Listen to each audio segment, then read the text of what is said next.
How to cook the best steak at home and the only seasoning you need, that Texas steak rub. Grab some boneless ribeyes, oil them up, and then for seasoning, we're using that Uncle Dibbz Texas steak rub. The thicker the steak, the more seasoning you need to use, and this is the only flavor you need. Now here's the trick, y'all. Once seasoned, let your steaks rest for about 15 to 20 minutes so it can lock in that flavor. We're gonna set up the grill for indirect grilling. One hot zone, one cool zone. Place the steaks on the cool zone and then let these steaks cook for about 20 minutes at 350. We're looking for a nice, clear blue smoke from the grill, none of that dirty white smoke. After 15 or 20 minutes, go ahead and transfer the steaks to the hot zone.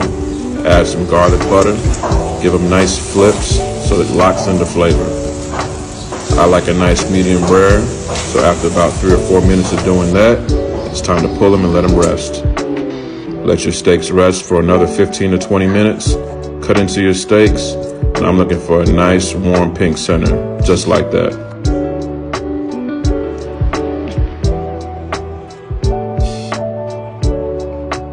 That's good, shorty.